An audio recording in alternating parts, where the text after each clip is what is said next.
Bienvenido a un ejemplo del método de prueba matemática de prueba por contradicción. La forma de la prueba de si P entonces Q por contradicción es suponer no P explicar.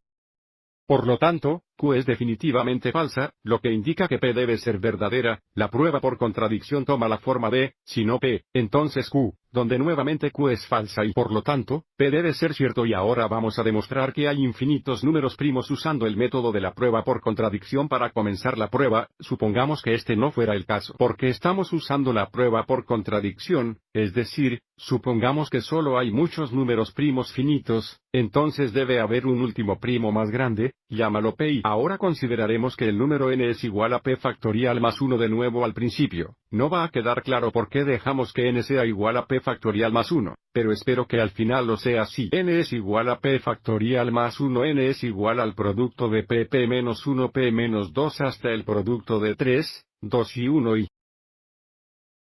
luego más 1, por lo que n es ciertamente mayor que P si observamos la expansión de P factorial. Observe que P por P menos 1 va a ser mayor que P y, por lo tanto, n será mayor que P. Además, n no es divisible por cualquier número menor o igual a P, ya que cada número menor o igual que P divide P factorial, por lo que si cada número menor o igual a P se divide, P factorial no va a dividir P factorial más 1, lo que significa que no dividirá n. Por lo tanto, la factorización prima de n contiene números primos todos mayores que P, posiblemente solo n, por lo que P no es el primo más grande que es una contradicción. Por lo tanto, hay infinitos números primos y la prueba está completa.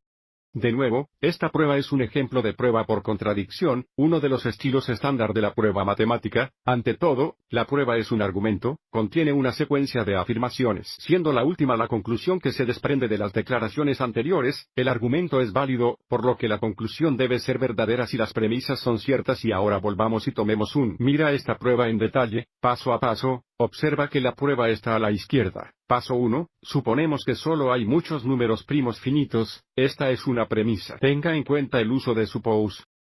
Paso 2, debe haber un prime más grande, llámalo P. Esto se sigue del paso 1 por la definición de muchos primes finitos.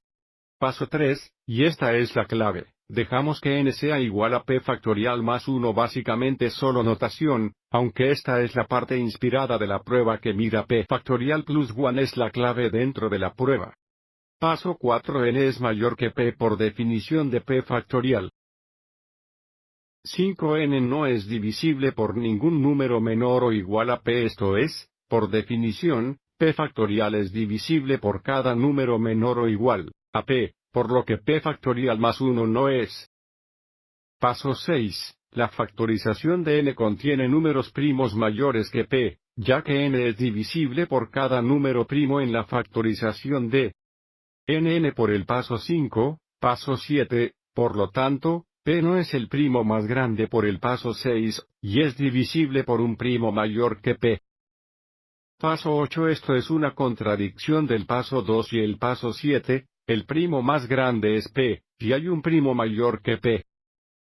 Y finalmente el paso 9, por lo tanto, hay infinitamente muchos primes desde el paso 1 hasta el octavo. Nuestra única premisa llevó a una contradicción, por lo que la premisa es falso. Espero que esto te haya resultado útil.